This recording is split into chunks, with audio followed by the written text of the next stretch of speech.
Next up, very pleased to welcome Dr. Oliver Jones, who's the Research Director at Ryder Architecture. You might recognise him from the podcast that me and Oliver do, which is Future X. Little plug if you don't, please view it. He's an active ambassador for net zero futures and healthy buildings, and he was recognised as one of the construction sector's top 500 influencers in 2019 and as one of the UK's top 100 sustainable visionaries in 2021 by the UK Design Council. So let me welcome Dr. Oliver Jones. Thanks, Martin.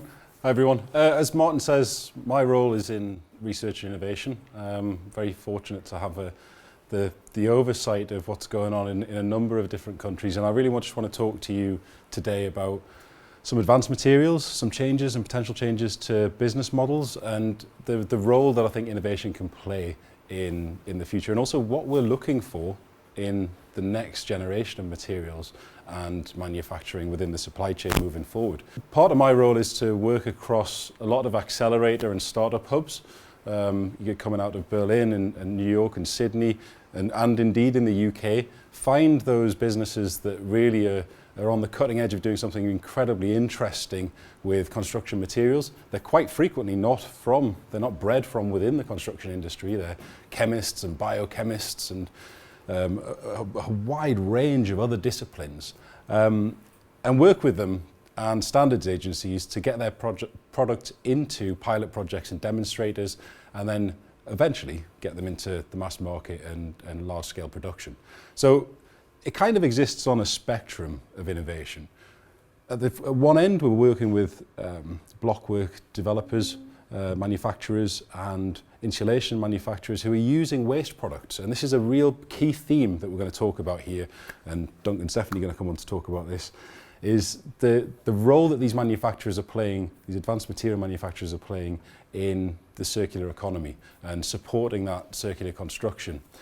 So these guys are using waste plastics to produce carbon negative blockwork as we speak. They've already gone into production with it. They're using waste silica, typically from glass, but can also be rendered from other construction components to produce non-flammable, fire-safe insulation that's incredibly high-performing. That's all very comfortable. We're used to that as an industry. It's blocks, it's panels, it's insulation. At the other end, we've got some fantastic developments and innovations around biotech. We're looking at how you might be able to grow building components using mycelium, and there's some fantastic examples of that upstairs. How that can sequester twice its own weight in comparison to a phenolic panel that uses 3 times its own weight in carbon. A mycelic panel can sequester twice its own weight in carbon throughout when it's grown. It also has fantastic properties around acoustic, around structure, and around fire performance. So it's really exciting. But the thing that excites me most about this biospace is that it absolutely turbocharges our move towards a more circular economy. You know, mycelium is crazy. It will eat anything. It will eat plastics. So you can see that being a core part of how we start to recycle our products in the future and how we start to build and grow new building products out of those. We're working with the Deep Green Biotech Hub, and we've done a Future X episode with those guys, so give it a listen, in Sydney. And they're using macroalgae and microalgae to clean the air that we breathe and to create high-value biomass that has already been proven to produce aviation-grade biofuel.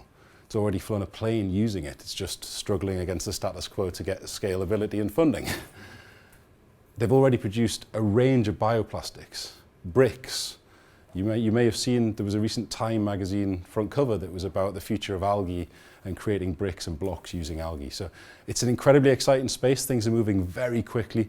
And at the same time, as an industry, as a sector, we're struggling with changing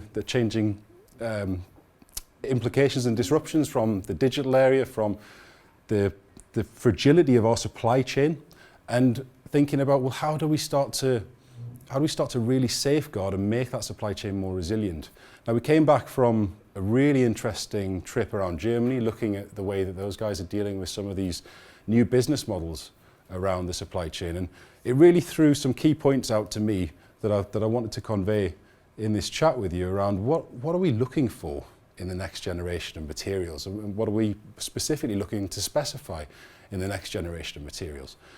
And If you're familiar with the pathway to net zero, you've got your stages A through to D, and as you get towards that D end, we're looking at reuse and recyclability. I feel like we're already making some fantastic progress in operational energy. Gavin's talked a bit about that. We're starting to really get to grips with how we deal with embodied energy. Yes, it's got to work its way through, but we're getting there. But that reuse and recyclability piece, I think, offers manufacturers and supply chain an unbelievable opportunity, because we turn the point of sale into, instead of being one point of sale, into a lifetime relationship with a client or with a homeowner. Germany and the Netherlands are running take-back schemes on a lot of products, and then that's being planned into the resiliency of their supply chain. Those take-back schemes are already securing raw materials to safeguard that supply chain moving forward in terms of material shortages. So there's a huge opportunity, particularly as we learn in something around housing. Don't sell a house once when you can sell it 5 times, by having a much better relationship, a lifetime relationship with the client and with the consumer. So there's a really interesting dynamic there, and a shift in the way we think about supply chains, and a shift in the way we think about manufacturing materials. One of the things that we're looking for, and we're asking much more frequently now, and really trying to get under the skin of, is clearly, the embodied carbon that's in your products and in your materials. But we're starting to also take note of a wider range of things. So embodied social value is starting to get traction. Have you done calculations and measurements of the social impact of your manufacturing process, of where your raw materials come from? And the products that have this data, and we're all familiar with gathering and monitoring and measuring, we just need to focus on gathering and monitoring and measuring more around carbon and emissions and social impact. Because if you put that on the table in front of a group of people specifying, we're always going to take the path of least resistance. And if we've got that data to hand, it makes that job so much easier. So I think there's a huge change afoot. A lot of it is a potentially massive opportunity for elongating business models and looking not just 5 to 10 years in the future, but 25 to 50 years in the future, about safeguarding your own material pipeline, whilst also measuring ongoing social impact and impact of reduction in carbon emissions. So I've covered quite a lot of ground there. I'll be around for the rest of the day anyway, just to answer some questions, and hopefully you guys can fire some questions at me at the end as well. But I'll not take any more time, because I know there's plenty of people waiting to speak. So thank you very much.